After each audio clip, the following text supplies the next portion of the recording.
ईश्वर को कहाँ खोजा जाए, परमात्मा वास्तव में कहाँ मिल सकता है।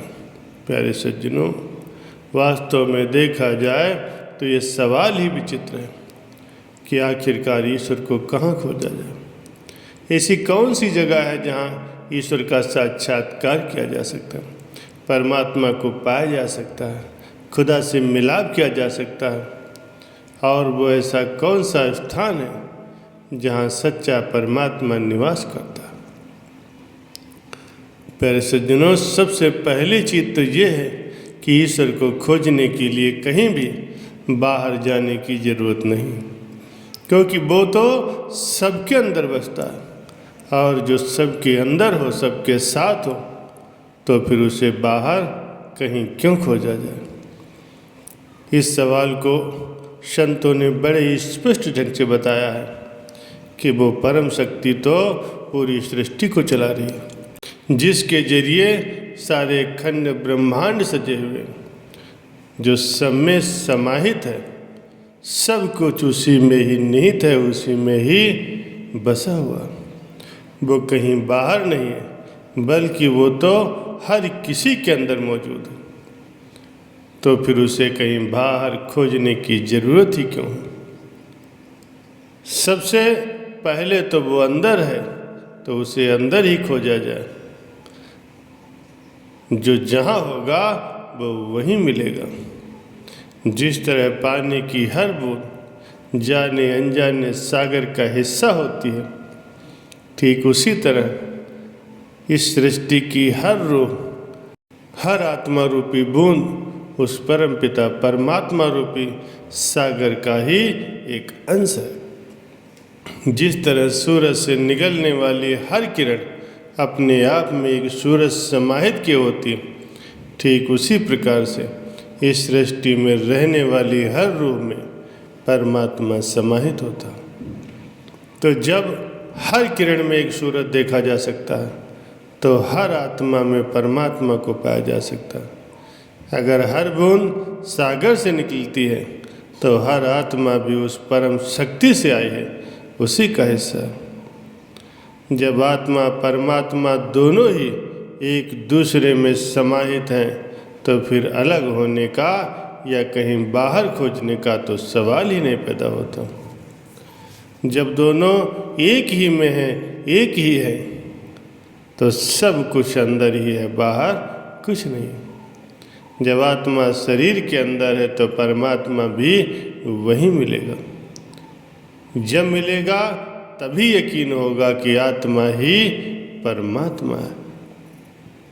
संत अपनी वाणी में फरमाते हैं कि सब कुछ इन्हीं माही, बाहर नहीं, जो बाहर ढूंढे ते भरम बुलाए।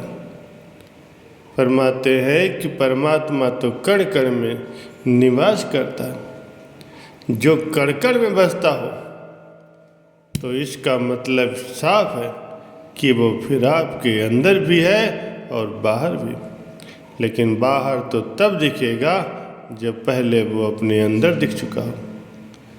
जब तक अंदर दीदार नहीं हुआ, तब तक उसे बाहर कैसे देखा जा सकता। हर रूह में परमात्मा निवास करता है। फर्क सिर्फ इन नश्वर आँखों का होता है कि कोई उसे इस दुनियावी आँखों से नहीं देख सकता।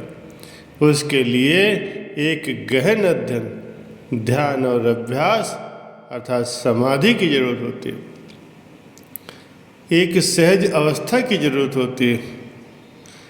अपने मन को उस परम पिता परमात्मा के आगे सरेंडर करने की जरूरत है। जिस दिन आप उस खुदा को, उस मालिक को, उस सच्चे परमात्मा के आगे अपने मन को सरेंडर कर देंगे, फिर देखना कि उसका एहसास आपको हर जगह होगा। हर जगह वो आपको अपने साथ ही नजर आएगा। लगेगा कि वो आपके आसपास ही है। फिर अंदर भी वही होगा और बाहर भी वही होगा। हर जगह, हर वस्तु, हर जीव में सिर्फ वो ही वो नजर आएगा। इंतजार है तो बस उस पल का जब पहली बार आपको उसका दीदार हो जाए। और पहली बार दीदार कहीं आपको बाहर नहीं होगा, बल्कि खुद अपने अंदर होगा। प्रत्येक जीव की आत्मा परमात्मा के निकट होती है। हर आत्मा में परमात्मा का अंश होता है।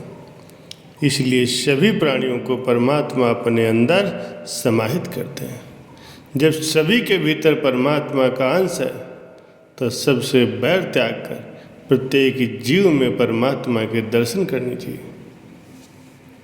कभी भी असत्य अनाचार का साथ नहीं देना चाहिए। मनुष्य को अपने अंदर ही प्रभु का आत्म साक्षात करते रहना चाहिए। सभी के भीतर परमात्मा के अंश को समझकर सभी से प्रेम करना चाहिए। संसार में जितने भी प्राणी हैं या जीव जंतु हैं, प्रभु उन सब की आवश्यकताओं की पूर्ति करते हैं। लेकिन इच्छा की पूर्ति आज तक न तो किसी की हुई है, न आगे होने वाली है।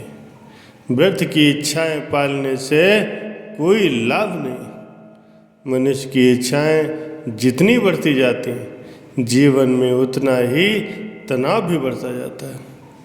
इस संसार में जो भी व्यक्ति इच्छा रखेगा वो कभी भी स्वाधीन नहीं रह सकता, हमेशा पराधीन ही रहेगा।